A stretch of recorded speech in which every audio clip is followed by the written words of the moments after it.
So now I am back here after my ink is dried completely, and I'm going to add a bit of watercolor. And while I do so, I'll be making some corrections, I guess. I like to start these kind of pen and watercolor drawings off with, when I start the watercolor off with the eyes, because it just brings life to the drawing. So I'm adding a bit of quinacridone gold for the eyes. There's one. And for a drawing like this, I don't add a whole lot of watercolor because I don't want to take away from the focus of the drawing. I used to do that at first when I first started with doing watercolor and ink, and I put all my effort into this lovely ink drawing and then covered most of the ink lines up with watercolor, and it didn't make sense. Sometimes, if I feel like I've gotten it a bit strong, I'll just kind of dab it out a bit. Because I just, want that hint of color. And this one, I've kind of made this one look a more faded off in the distance because it is farther off in the distance. So I like to do the eyes and the cute little nose. And I'm using a bit of, I got way too much on my brush there. But if you go with really, really light pale washes, it isn't a big deal if you overdo it. And then build up your darker values with layers. And this is just on sketchbook paper, so there's only so much we can do with this kind of paper. Just get that cute little kitty cat nose there. Didn't put a lot of details on the nose. Sometimes I add a hint of nostrils and a hint of the line up the middle. But we'll see how it goes. I like that. And then, because I'm working with these two very nice warm colors, I'm going to just thin down the burnt sienna here and use it just to give a hint of color, a bit of background color. So I'm just kind of using a dry brush effect here and just kind of warming up the drawing. And while I do so, remember I have this extra line of ink here. Now, is what I'm doing going to make that stand out more, or make it not stand out as much? I don't know. The only way is to find out. Definitely still there, but I'm not going to worry too much about it either. Because, it's really not a big deal. You're going to have some imperfections in your drawing. The best drawings look drawn. They really do. I like to add a bit of warmth inside the ears.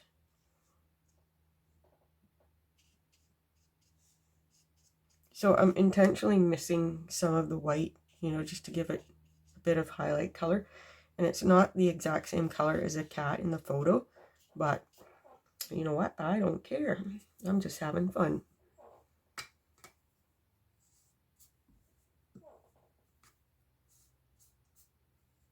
Just a hint of color. And this also helps differentiate the cat from the tree too, because this piece here, it could be difficult to tell that it's a part of the cat. Actually, it's underneath of the back leg. This would be the knee here.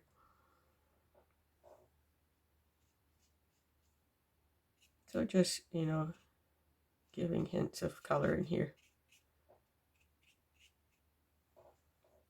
I'm not aiming for total realism when it comes to light and shadow here, or when it comes to anything, as long as we know it's a cat. And of course there is an element of realism because the way I've drawn it is realistic. It's just not really detailed.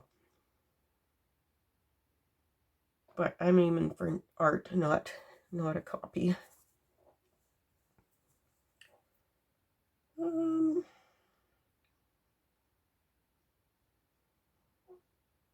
See what else I want to do. I think what I want to do with this drawing is, as I said, keep it simple.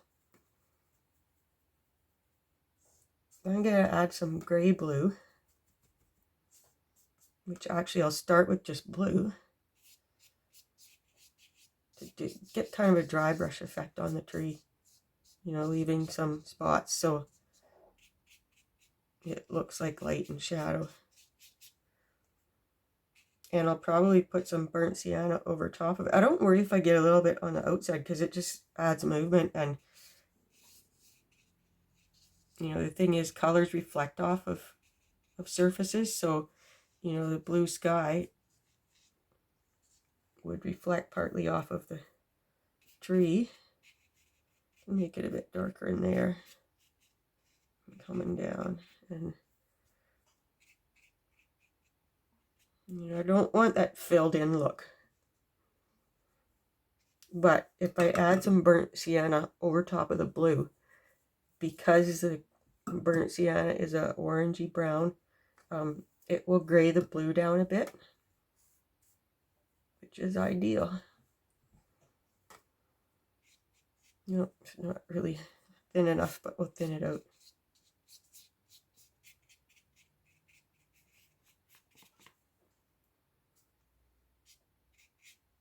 I got it on pretty heavy there.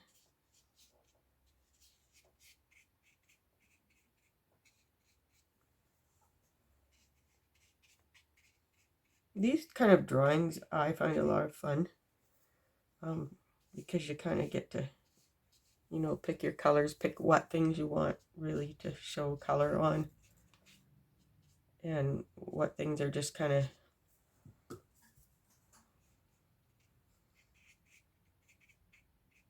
remain inky. Got a lot of unity in the color here, and I kind of wanted more of the blue to show here, so I can do this. I'm dipping my brush in between in the water to help get rid of some of the brown.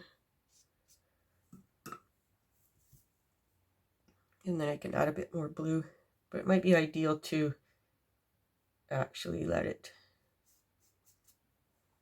dry a little bit first.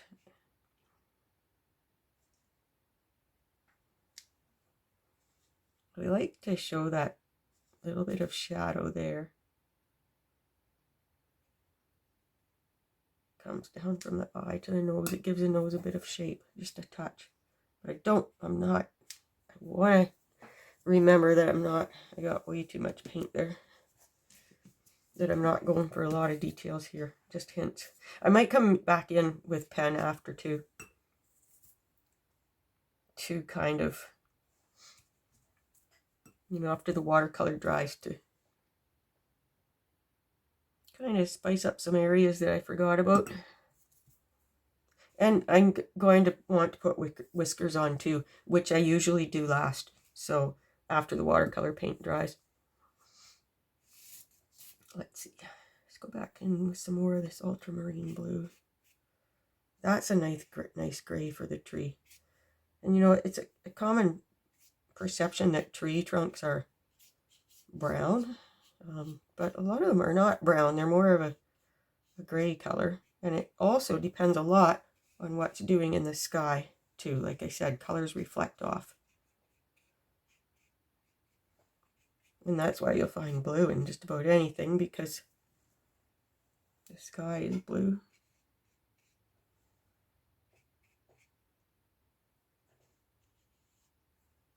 You can kind of play with the blue, and you don't want to overdo it though, because like I said, I don't want to overwhelm this lovely little ink drawing with a lot of color.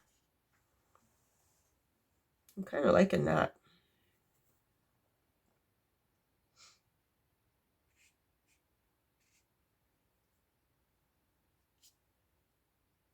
Yeah, I can get some stronger spots of it. And these look a little hard-edged at first, but you can see right away they're starting to be soaked up by the water in the page.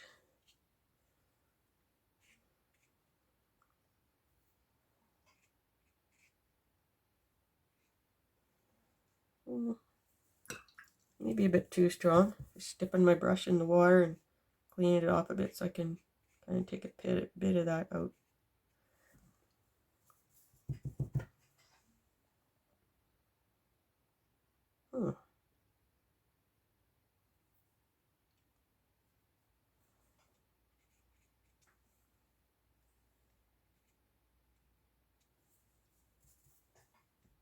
a bit of shadow under the mouth there.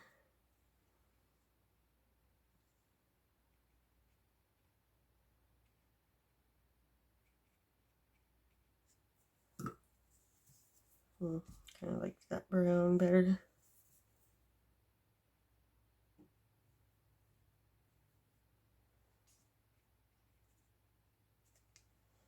But I like that little triangle of, that long triangle of blue there. It kind of gives a bit of definition to the nose. Just where a nose, there would be some shadow there. And I will finish this drawing off camera. But I just want to add a couple more things. I'm wanting the eyes a little more yellow.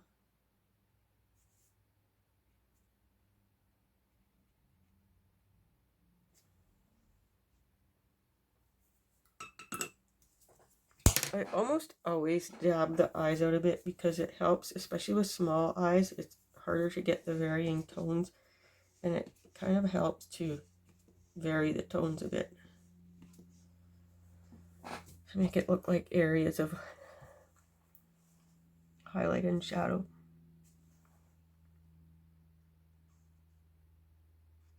Got one little bit of branch there I didn't do anything with. If I want to push it back because it's behind the tree, probably more blue than anything is good. A bit of variation. So here I am back now with my finished drawing. I really like how my paws turned out. I love the character that I've captured, especially along here with the nice little bits of fur sticking out. And I just love the way the toes are kind of looking like they're grabbing onto the tree. I might have got a little bit carried away with whiskers. Usually I don't put quite that many whiskers. To do it again, I would, you know, just give a gentle suggestion of a few whiskers here and not worry about the ones up here. I like my suggestion of tabby stripes down here. I really like what I've done here. I think I overdid it up here. I tried to, they end up standing out too much. And to me, anyways, with my style, and everyone's style is different, I kind of like to focus on the character, you know, that little smirk on the cat's face and the eyes and things like that. And just have hints of tabby stripes like here. So even these ones I think are a bit dark. I could have done with only going over them once and leaving them like this because, you know, then it's just a gentle suggestion, especially when it's kind of farther out of the picture. So, and we want the eye to stay in this general area here. So, but I like the way the tail kind of draws things back up and around. I like the tree branch, this one. This one I feel like it goes a little bit up and out of the picture. So I think next time I would maybe kind of bring it up more like this or do something different. That's the way it was in the photo. And sometimes I too get hung up on thinking like just drawing what I see in the photo and forgetting that, you know, I need to pay attention to the composition more than anything. I like my gentle suggestion of color. Like I said earlier on in this video, I used to do a lovely ink drawing and then overwhelm it with color, so my ink drawing would basically disappear. And I'm not doing that anymore. I love my ink drawings, and I just want to give a suggestion of color, that's all, and just have the focus on the ink drawing. So I hope you got some good tips from this tutorial, and I hope you apply it to your own drawing, and there's more to come. I'll see you next time.